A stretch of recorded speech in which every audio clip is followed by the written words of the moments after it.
Yellowstone season 1, episode 7 and 8 are over, but we're just getting started over here at Post Show Recaps. Welcome back, my friends. It is I, Rich Filiberto, DM Philly, out here on the internet. I am very excited to be back with you again for yet another week of discussing Yellowstone. I, of course, am not alone. I am joined by a podcaster who has been branded with the PSR logo. Grace Leader, how are you doing? I'm good. I got that logo. I also got this giant fence post stuck in my stomach. Is that all right? We gotta kill the horse, Grace. That's the Okay. first order of business. Give me your gun right You now. can't have my gun. You can't have my. I Oh, you thought after tricky. all that we've been through, you would let me use your gun. But fair enough, Grace. I'm going to leave you attached to this fence post. I Okay. do not have wire cutters. Of course, we're talking about 2 episodes this week. Episode 7, episode 8, the first half of the two-part finale. Episode 7, A Monster Among Us. Episode 8, The Unraveling Part 1.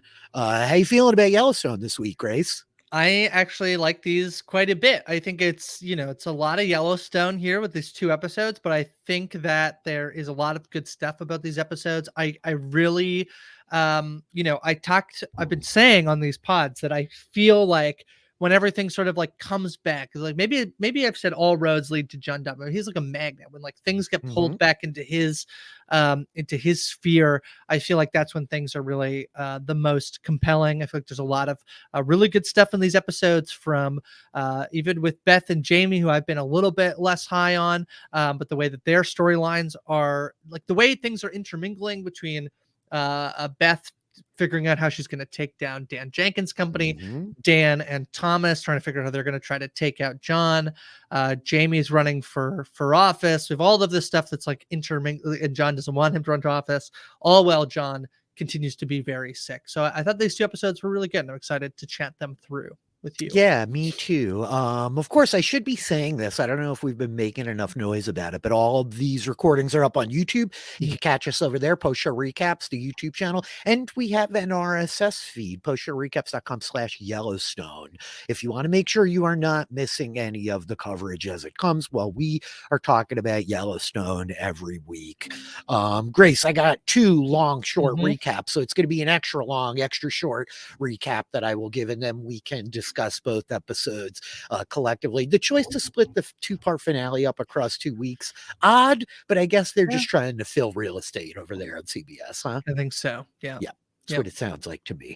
I will give the long, short recaps. Episode 7, A Monster Among Us. We open as John chases some international tourists off his land on the way to a livestock association meeting. Jamie's relationship with one of his campaign staff gets complicated, and Casey sees Monica after her surgery. Tate's not taking it well, and the pair are forced to leave the hospital. Beth, meanwhile, is reflecting on the ghosts of Christmas past, where her mother gives her a hard lesson. She tries to ride a bronco and gets thrown, while Walker comes out and gives her a lesson in how to whisper to horses. Rip and John watching over the whole event. Dan Jenkins and Thomas meet about the casino plans and butt heads about the details. They go their separate ways for now as Dan contemplates how to acquire some ownership of the hotel in the casino plan. John is going in for a scan regarding the tumor he had removed earlier, and the doctor says he's going to need him back to check on a couple of things.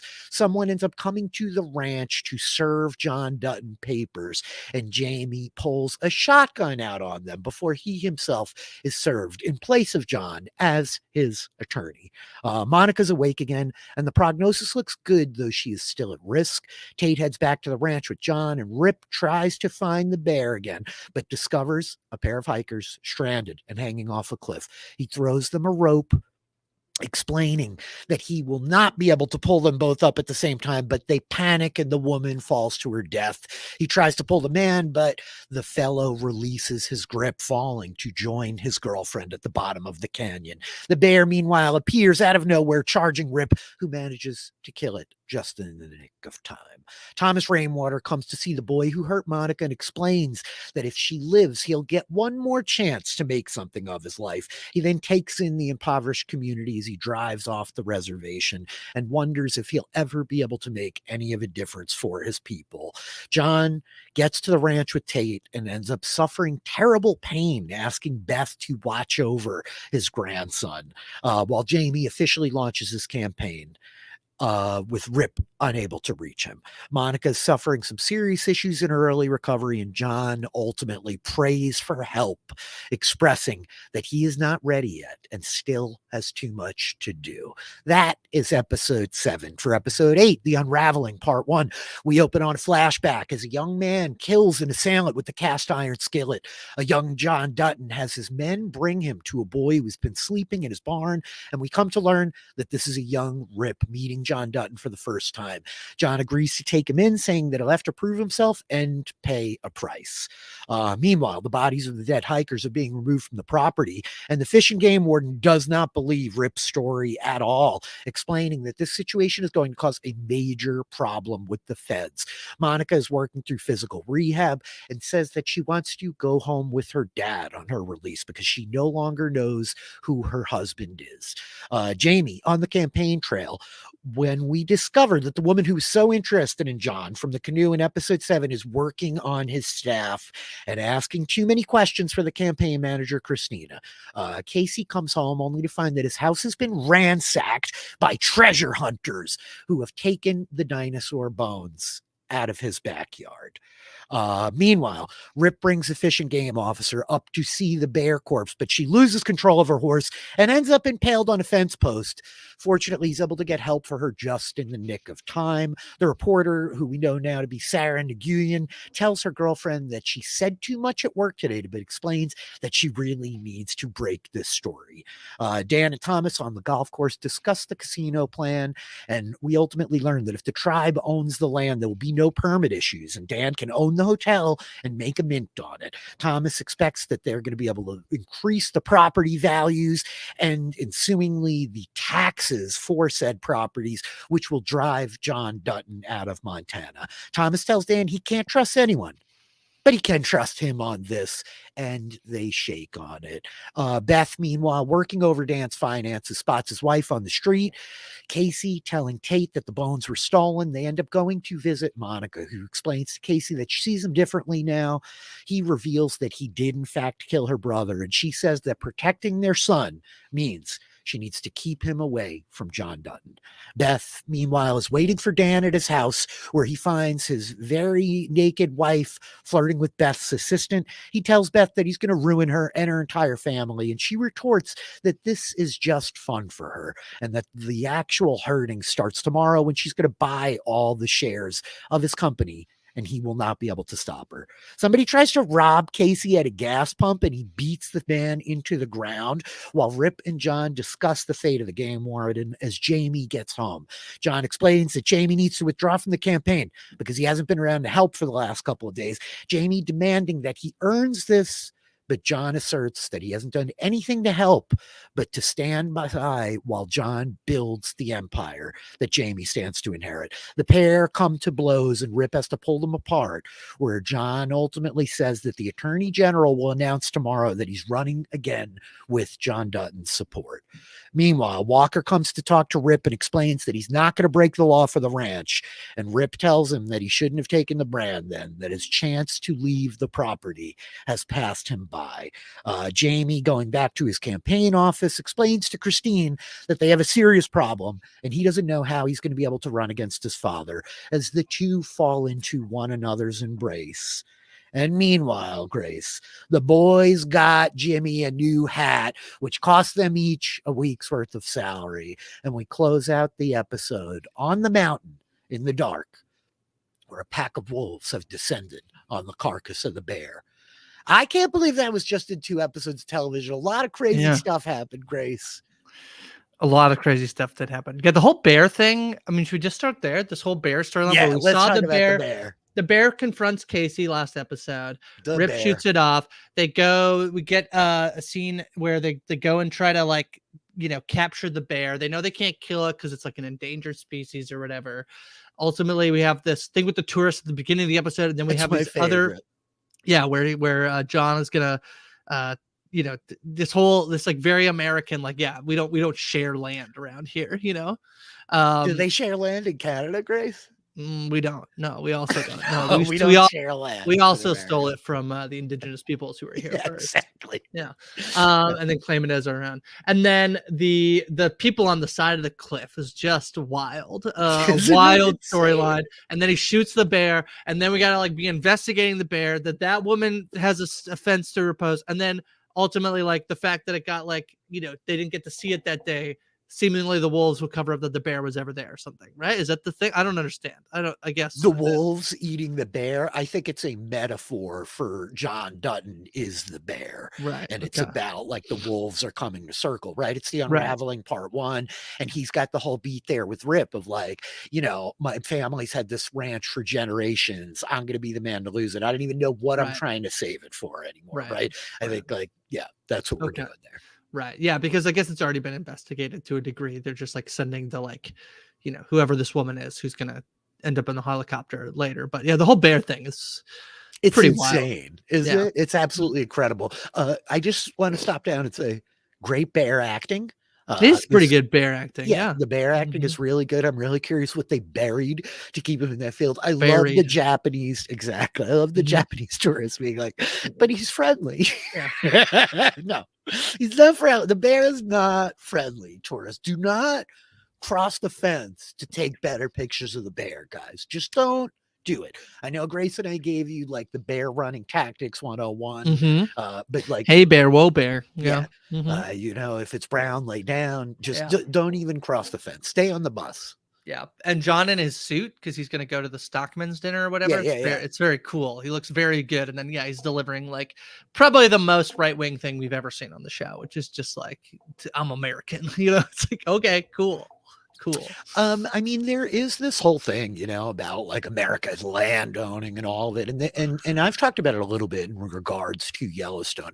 But as somebody that like lives on like a little bit of property in New York, it is a thing where like the property values start climbing, and the people who have been there longest and aren't bringing money in from like outside from these high resource, like densely populated metropolises scattered around the country, it gets harder and harder and harder for them to like hold on to their family legacy. This is a huge through line of the show, like throughout, right? It's like Mhm. so centered on John holding on to the ranch. This is like the central tension, as we kind of explore it, as it were. The bear bit is insane. Like, I remembered the tourists and how crazy that whole bit of action is. But then we double down with the horsefly bite and the game warden getting impaled on the fence. And this is just like absolutely incredible, bombastic kind of stuff, Grace. Every time Rip rides out into the woods, bad things happen. Pretty wild. It's pretty unbelievable that this happens. Yeah, the people on the side of the cliff, and then like he doesn't speak English, and Rip's like, no, no, just one at a time, and then she falls, and then he chooses to fall down. It's wild. And then yeah, the whole thing with the ranger, she's like takes his gun, and then he doesn't have a gun, and then he needs her gun, or no, he need to shoot the horse. I'm like, oh my god, this is wild. Yeah. It's Yeah. really intense. I mean, we get the obvious background here of a young Rip who ends up killing, like, what I think is Yeah. presumably a stepfather, right? Like, I Right. should have killed the bastard a long time ago. Maybe it's his actual dad. But the point is, this kid's coming out of like absolute abject trauma, and we get like that origin story of Rip and John. I love whenever Josh Lucas shows up as young John Dutton. Grace. This is like Yes. one of my like ding the Yes. bell favorite Yellowstone moments. So the whole like setup here of Rip's background and his loyalty on the heels of like, Casey talking about I've never seen you off my dad's leash, and the branding, it's going to be the like kind of counterpoint to the dynamic with Walker, who will find Rip and be like, look, man, I ain't doing crimes for you. Like, that's not how this is going to go. Yeah, I think we'll talk. I think a lot about the Dutton kids, and there's a lot happening with them. But there's these little beats with Walker helping Beth with the horse, and then I mean, part of me is like, she really never learned how to ride a horse. Grew up on a ranch. Okay, sure, whatever, that's fine. We Well, got she this knows how to moment. ride a horse, but this is like Bronco stuff, right? She's on like bad horse, untrained horse or whatever. Yeah. Yeah, Walker teaching her. I do like the moment, even though I think like it seems so that she would be in this situation where like she doesn't really know, but whatever, it's fine. And then yeah, him going and saying, I'm not gonna break the law, and ripping like basically too late, buddy, and then Jimmy getting his new hat, I thought it's probably my favorite Jimmy moment we've got so I far. love it. Like, he's been a little bit I'm a little like it feels out of place. I know you'd asked me about him in episode 1, and he's supposed to sort of be like, our viewpoint in like an unfamiliar world, and he gets sucked into it, and it might be like what some of us might be like if we ended up on a ranch. I don't find that it's been particularly working for me, but I did really like when he gets the hat, and then how like when he chucks the hat on the bed, they're like, no, no, no, no, no, no, no. It's so Yep. funny. It's so good. And the Walker coming in, and he puts the hat on his knee. He looks so cool. I am starting to like, I feel like they're slowly getting me with the sort of like other folks. And yeah, the Bunkhouse Cowboys. Yeah. They're a little bit of like an assortment of guys. We're so focused on the Dutton family here through season 1, but a lot of these characters are going to endure, and we'll be talking about them in a couple of weeks, I suspect. So it's kind of fun tracking all that. Just to stop down on Walker a little bit, I know you've talked about being a fan of many types of music, Grace, because we have talked a lot. You said like even like country music, right? So are you familiar with the actors playing Walker? This guy Ryan Bingham. I might know his this stuff, is Academy Award winner Robert Ryan Bingham, who won the 2010 Oscar for Best Achievement in Music written for a motion picture original song. I think that was Crazy Heart. Yeah, I know. Crazy Heart. That's Jeff Bridges. Yes, so I believe this is the singer-songwriter, or one of the singer-songwriters for The Weary Kind. This guy's got a pretty like notable little career. I'm really like blind on contemporary music of any sort. I'm very like rooted in like, Led Zeppelin. I think I do know The Weary Kind, but I don't know. I'm looking at his like, his singles. I don't know a ton of his other stuff, but I'm really enjoying him here as Walker on this show. Some people really love him, and I think he's a little bit of a lightning rod of a character. He's really interesting, this relationship with Ian Rip and like the dynamic between them. Him as like this guy who gets the brand alongside Jimmy. Like it puts them in a different kind of league than the rest of the boys in the bunkhouse, right? We've already kind of like seen that reaction there, so we'll keep tracking on it. Where do you want to go next? You want to talk about the kids? Which kid? Pick a kid. I do like the Beth content this week. It's probably some of my favorite Beth stuff. Again, I feel like the show is better when it's more detailed. So this idea, what I really enjoyed, I mean, yeah, it sounds silly, but we're talking about property tax and shares. And I know that like, to like for a cowboy show that maybe feels like, boring, but I like it. So I like the, just as Dan and Thomas are trying to figure it out, and Dan feels like he's getting squeezed out a little bit from Thomas in terms of the way that he needs to not own the land so that the tribe can own the land, and therefore they get these passes about zoning and taxes and all this stuff, and they can build the casino. And he's worried, so he makes this deal about the casino, about the hotel. He can't have shares in the casino, but he can have shares in the hotel. So all of that happening as he's about to like make it big, he's got this like, Beth sneaks up from behind him and is like, I'm going to buy all the shares. Seemingly that has not yet happened. And so we'll see if there's a way, this is a big Succession thing, was like about, shares and takeovers and whatever. But I'm a little bit intrigued by this. I also just watched Dumb Money was a movie that came out that was about the GameStop short that happened in early 2020. So all of this kind of stuff, I do enjoy this kind of stuff. But I think for me, it's I was intrigued when Beth is trying to like, okay, let me, when we learned that her job is kind of like to go in and destroy a company and make the most money out of destroying it as you can. And this idea that like, oh, there's something here with Dan Jenkins' company. I do enjoy this as she's figured out when her like, I love the scene where her assistant is like, yeah, keep flipping, like it gets better. And she's gonna go destroy Dan. Yeah, I love it too. I'm pretty high on Beth, right? I think that Kelly Riley is like a really good actress, and she brings something big to this role. There's a charisma there that's just, again, like I say it all the time, but it's an intangible. Like you can't quantify what she's doing to any real degree. But I'm with you. I think the clarification of like Beth's purpose from this this point forward, she's a little bit more galvanized and has some clear direction. Like, as you and I have been talking through everything leading up to this, there's this nebulous, but John wants her to go into politics, and isn't Jamie doing that? And what is she doing? And why is she here? And like, her boss wants her to come back, but what exactly does she do? Like, to do what exactly? So like, we crystallize Beth's purpose in a way that I think is like really fundamental, and the personal dynamic with like her and Dan Jenkins so far adds this really fun layer to the way it's all playing out. The But scene it where is he's like, leaving is very good, where he's just like, "I'm gonna kill you," and he's like, "No, I'm gonna kill you." Like, "No, I'm gonna kill you." Like, "No, yeah. I'm gonna kill you." And they keep like driving off, trying to get the last word. It's pretty Yeah, funny. they're both Yeah. the same, right? Like, I don't see a difference between these two pictures, right? Kind of thing. I just think it's like so brutal, first of all, that she's like, no, no, this is just me toying with you, like bringing my assistant to your Yeah. house. And like, also how effed up that like this is her assistant's work for the night, I need you to Well, like sleep with the competition's bought wife. Like, this is really intense. But Dan like coming back and the way that it all plays out, and she does have this ultimate like cartoonish villain maneuver where she basically twirls her mustache at him. Like, I'm telling you this because there's nothing you could do, right? yeah. Like, go ahead, go call your dumb California money and like beg them all you want. You're never going to be able to get enough in time.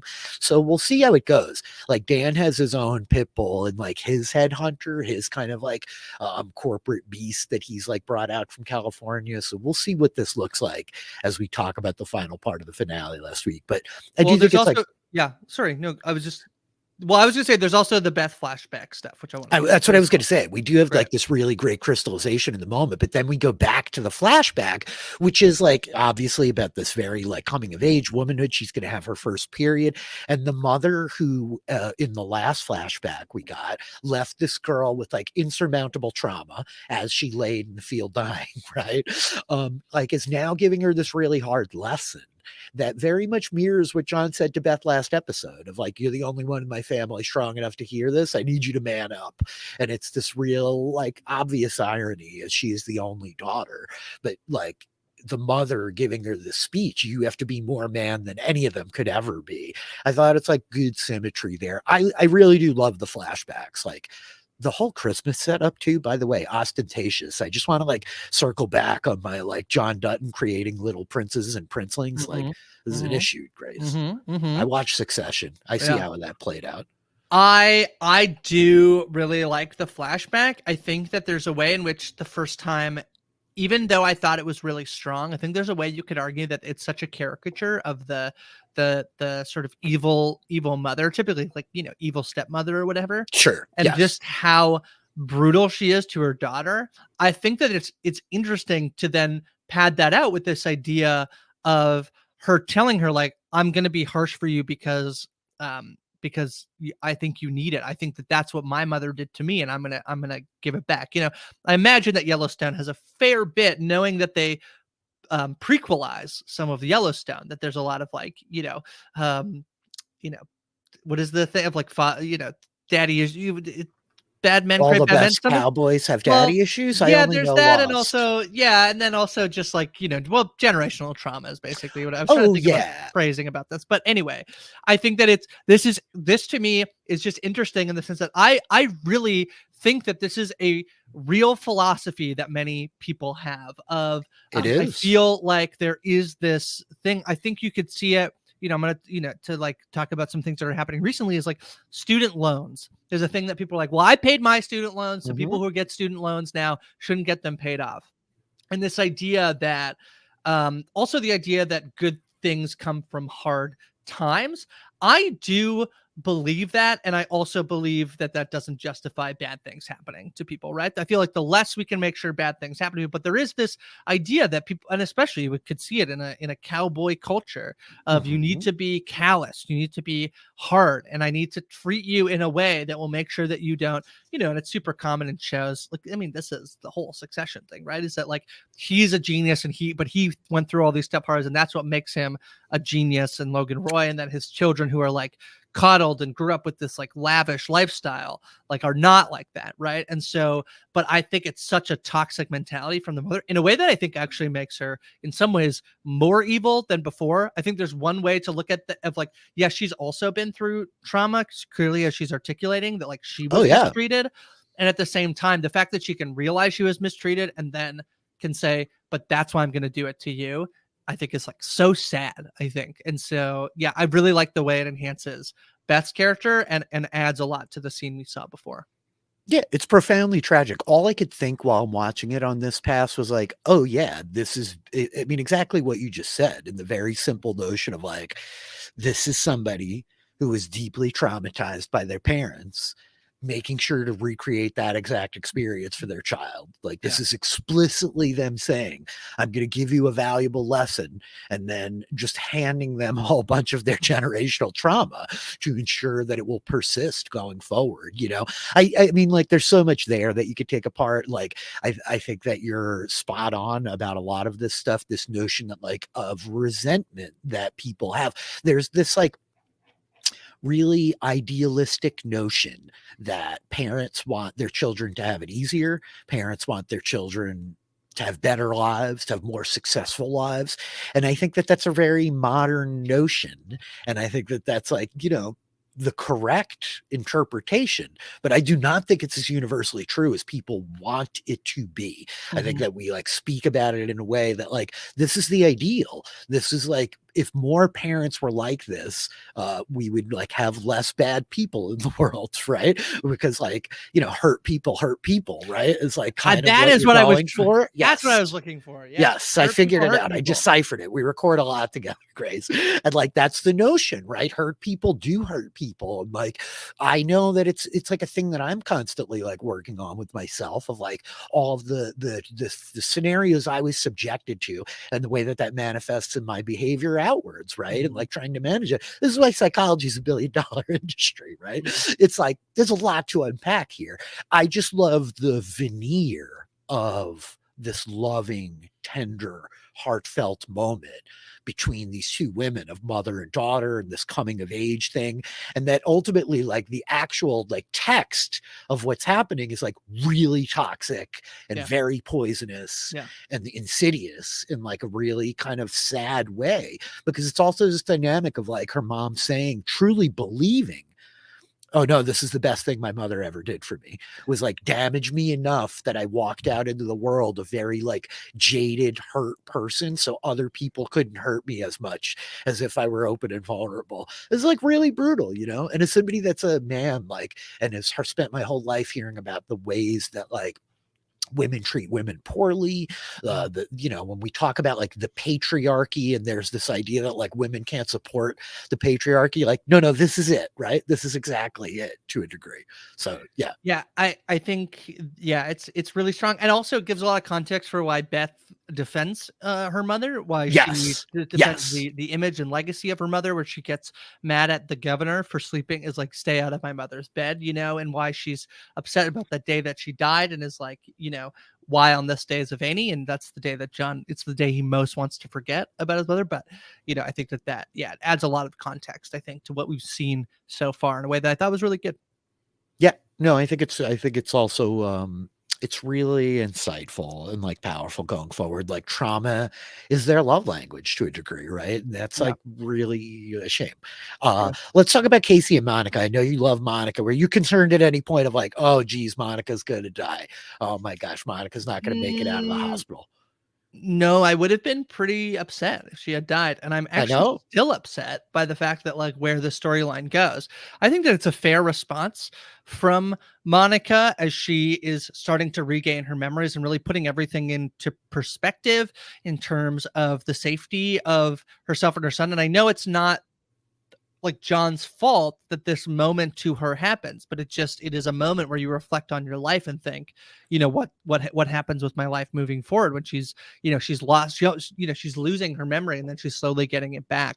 So this idea that she's realizing that Casey has not, what I really like about it is this is not just her looking at Casey and saying, it's not safe for Tate to be with you. This is about John. And it's not that Casey can't help but go back to John. It's that John makes it impossible to be away from him, right? And we see that so clearly over the last 2 episodes with all 3 of his children that are still alive.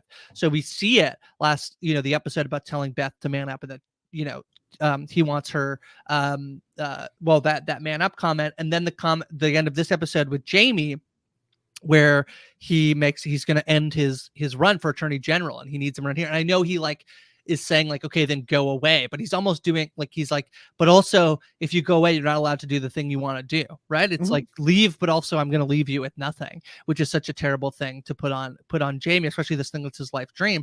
And then this conversation he has with Monica, where a few episodes ago, where he's like, I need Casey around here. I need to make sure that he doesn't end up in prison or dead. And Monica can see so clearly that John is this magnet that you can't turn off. You can't do it. And so the only way she's not affected by it, and she can make sure that Tate doesn't get affected by it, but she can't stop Casey because John cares about Casey too much, right? So she's going to make the active choice to separate herself.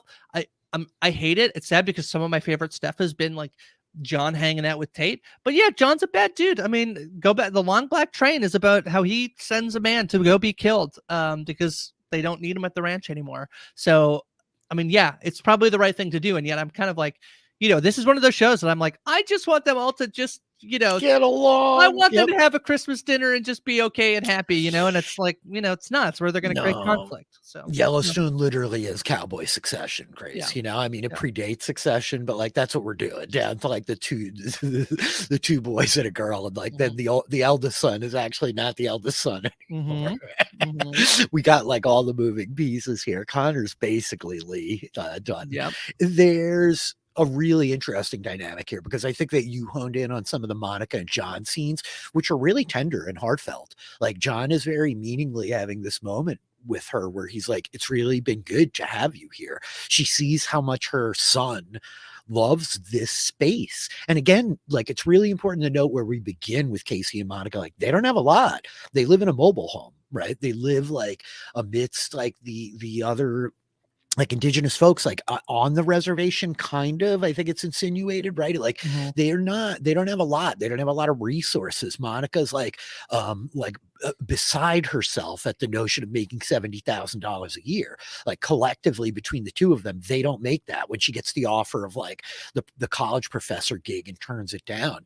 So there's all these ways that you're talking about that, even beyond John makes it impossible for the kids to leave his orbit. You talk about John Dutton's fear. John Dutton's fear is the sun, right? And everything else is just revolving around him in the solar system of Yellowstone. But there's many ways in which her life could be improved, and which she could have more, and which she could have an easier life. She could theoretically not work and be a stay-at-home mom with her son, just living on the ranch if that's what she chose, but she can't. I do have to say, I keep saying it, and I try not to keep pounding the drum, because I know some people really hate it, but this show is such a soap opera, if the falling cliffhangers into the bear death, into the impaled game ward aren't saying it, it's a soap opera. That's not a dirty word. I don't mean that in a derogatory sense. This is the kind of over the top drama that we're dealing with, but the way that we get to this closure, Grace, is holy cow, that was a lot of gymnastics, where Monica has to get blunt force trauma to the head and go to the hospital. Tate's fighting with the nurses. Jamie's beating up people at the gas pump, or Casey rather.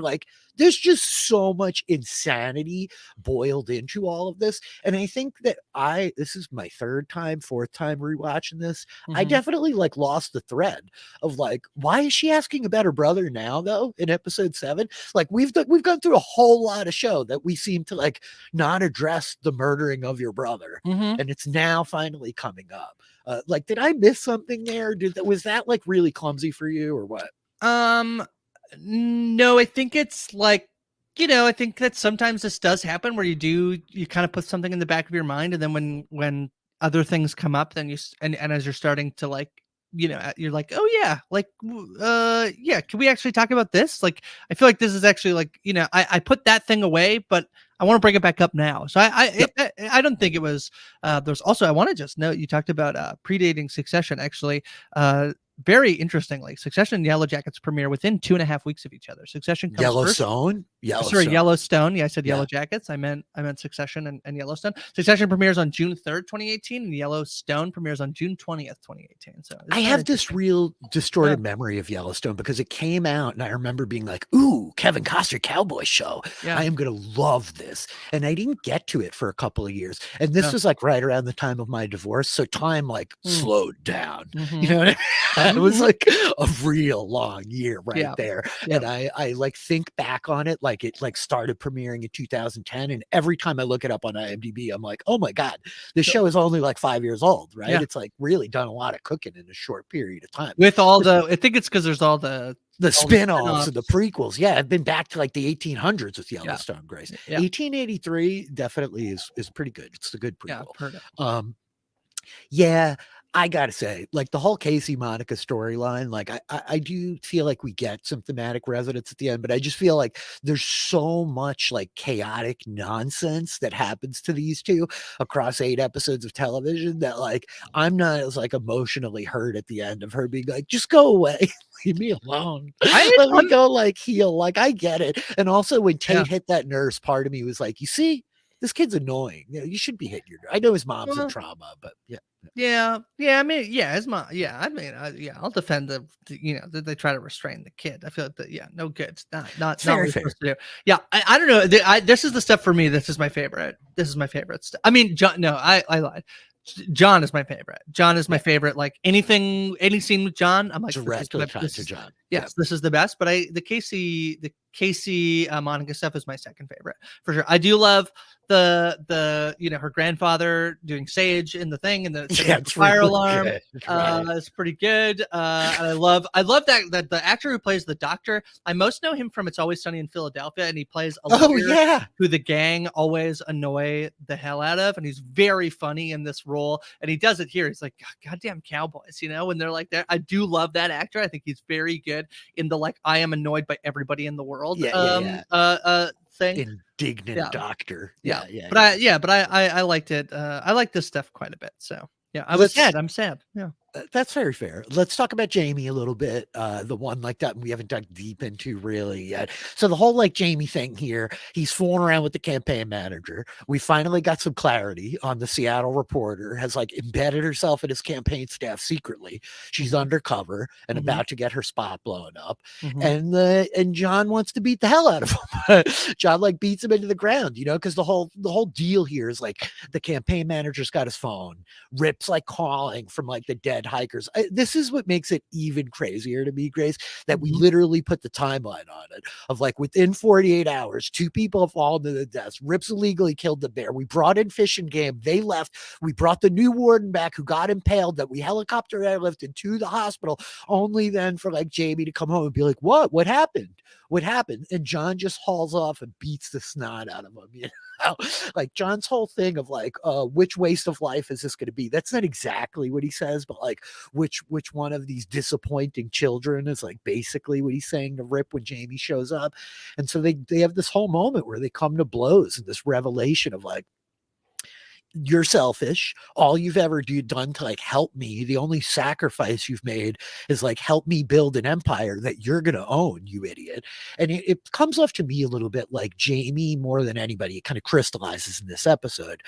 Like he's the one of the kids that John just expects to be able to use the most readily, like a tool. He's a prop that he wants. Like he wants him at the Livestock Association dinner. He wants to use him as a tool with like the legalese to like extricate himself from this situation with like Fish and Game. And now that Jamie's pursuing his own career, like this is not working for John. It's my favorite Jamie episode so far. Like, I mean, the content, I guess, because we're talking about 2 episodes here. It's my favorite stuff in terms of, again, it's John as the center of the universe here, and it's exactly what you just pointed out. That as soon as he's missing in action, and it's stuff that John thinks is more important than the campaign. The campaign is not important, and he has enough influence that he's going to tell the attorney general not to step down. And the campaign aide says like, well, he won't he's not going to not step down. He's like, well, he'll just find somebody else he'll back. And John very much threatens, like, you can be against me, but then you're against me, like in a campaign, I'm going to back whoever's up against you. So I think that this is, again, I think that so I've said that I kind of wanted more information about, like, why does Jamie want to be attorney general? But I think actually, like, these episodes make it very clear. Well, first of all, I think that it's just like he wants to be attorney general. Like he wants to pursue this thing that he thinks he'd be very good at. So I think like that's interesting enough. And then the woman he's with, she's like, well, why do you want to do it? Most people want to do it for good. And he's like, no, I want power. Like I want to be important. I want influence.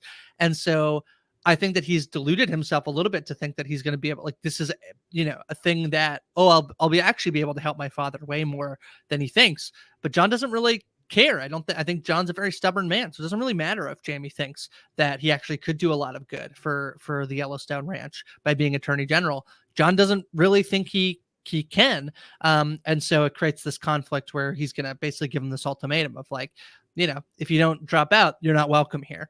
And so it's incredibly awful. It's not good. And also what I like about it is, like, I'm not entirely rooting for Jamie to become attorney general. I'm just like, I think it's sad that a father kind of like quashes his son's dreams because it's not in the best interest of the father. I think that that's like a very compelling storyline, and add to the extra like thing in the mix of John is actively pursuing Beth to enter politics. And so it's this like, that's so annoying. Like you won't let me do it, but you'll let her do it. Right. So I think this stuff for me, and the actual like confrontation and the fight, I think it's like, I think it's my favorite Jamie stuff so far. I love the fight. I love that Rip has to break them up, and Rip's like, Mr. Dutton, like, don't beat your kid within an inch. And then he's got to pull Jamie back.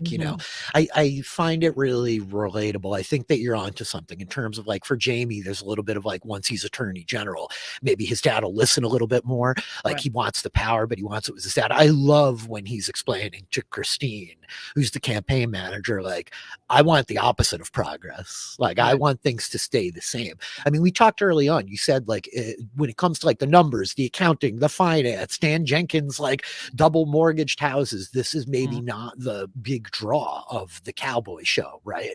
But I think it's really fascinating because you have this whole storyline like layered alongside like the parallel of this bear, and the cowboys have to chase the bear off. Jimmy getting treed by the bear is like quietly one of my favorite moments too. They like literally rope the bear and pull it off. They roped the bear. But the whole notion that like these cowboys can handle a bear in the field. These cowboys can handle like the herd got loose. These cowboys can handle like a horse they got to break. But when it comes to like this big real estate maneuvering, the legalese, the legal like kung fu to maneuver past like the fish and game wardens, the like federal regulations for protected species, these are like the enemies that are insurmountable to them, right? And Jamie has like trained himself in that arena of combat in that way, and as has Beth in like a different dynamic. So like John not being able to appreciate like Jamie's perspective or all the work that Jamie has done, this being the kind of stuff that's like, whatever. Like Jamie really did like get Casey off on like some very serious charges through like some real like strong maneuvering in the room in the moment, right? And ultimately like John's inability to recognize that of like any kind of worth. There's also this dynamic we've been talking a lot, Grace, about how like the emotions that drive people, it's not as simple as like they made this choice because of this one thing, right? And the notion that like some of what John is like is pushing back against with the kid here, or what Jamie actually even more so is like really pushing for, is not just to like help his family, but it is partly that like he does want to make a legacy for himself. He wants a name of his own. He wants to be able to like stand on his own feet and be respected like dad when he walks into a room. But he also is trying to like help the family, and this is like a profound area where the others are completely ill-equipped, and John is ultimately just pissed off. He's like feeling sick. He might have his cancer coming back. He's throwing up in the toilet. He's got subpoena. Like, yeah, he did. He got a subpoena. He gets served. He's got dead tourists in the backyard after he tried to tell him to like get the hell out of here. And there's a little bit of like him just being pissed off, and Jamie lands at exactly the wrong moment, right? Like on a night of sleep and over a breakfast, Like that conversation might go differently. That's part of what I come away from all of that with. Mhm. But I think it's a really like charged moment to leave the pair of them on. Mhm. Yeah. Yeah, I agree. Yeah. We haven't talked about John Dutton a lot. I don't know that there's a lot more to say, except like things are happening to him. He's frantic. He feels like he's going to lose the ranch. His kids are off in like all these separate directions. The only one he wants around is like very fixated on his wife. It's also really notable. It feels like Casey doesn't tell John what happened to Monica, right? Like John finds out because he's leaving the hospital and spots Tate there, which is just interesting. Like Casey's still like keeping dad at arm's length, even though Monica's like, go be with your dad. I thought it was kind of a fun dynamic. And also, Casey says to the work. Oh, his grandfather, but he must be His grandfather. He's talking about her dad, her dad, who comes with the sage, right? John comes out and sees Tate in the waiting room and is like, "What are you doing here?" It's a revelation to him that this has all happened. You know. Can I say that I really enjoyed Babysitter Beth? Yeah. Really, and he's like, Cheese what can you plate. make? It's a cheese plate. He's like, nah, I don't think so. She's like, okay, let's see what the Cowboys are doing then. It's very good. Yeah. Babysitter Beth is actually fantastic. What can you make? Cheese plate. I like how she walks in and says, "I'm your aunt." I'm her aunt. Yeah, it's very good. Yeah. Yeah. Grace, that's episode 7 and 8 of Yellowstone. We got the second half of the season finale of season 1 airing next week. We'll be back to talk about it then. Can I tell you one moment I really hated from this episode? And please.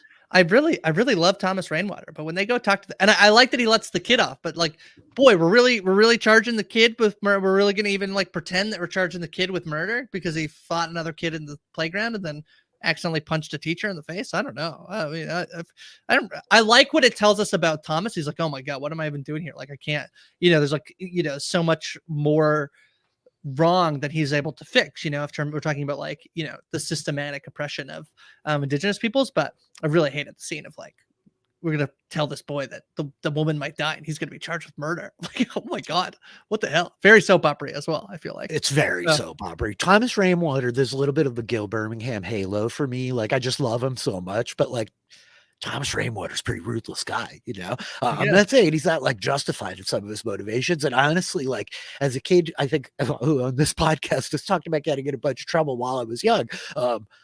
Like I've gotten a lot of speeches like that. Like they were probably helpful. Okay, fair enough. So, like you got one more chance, kid.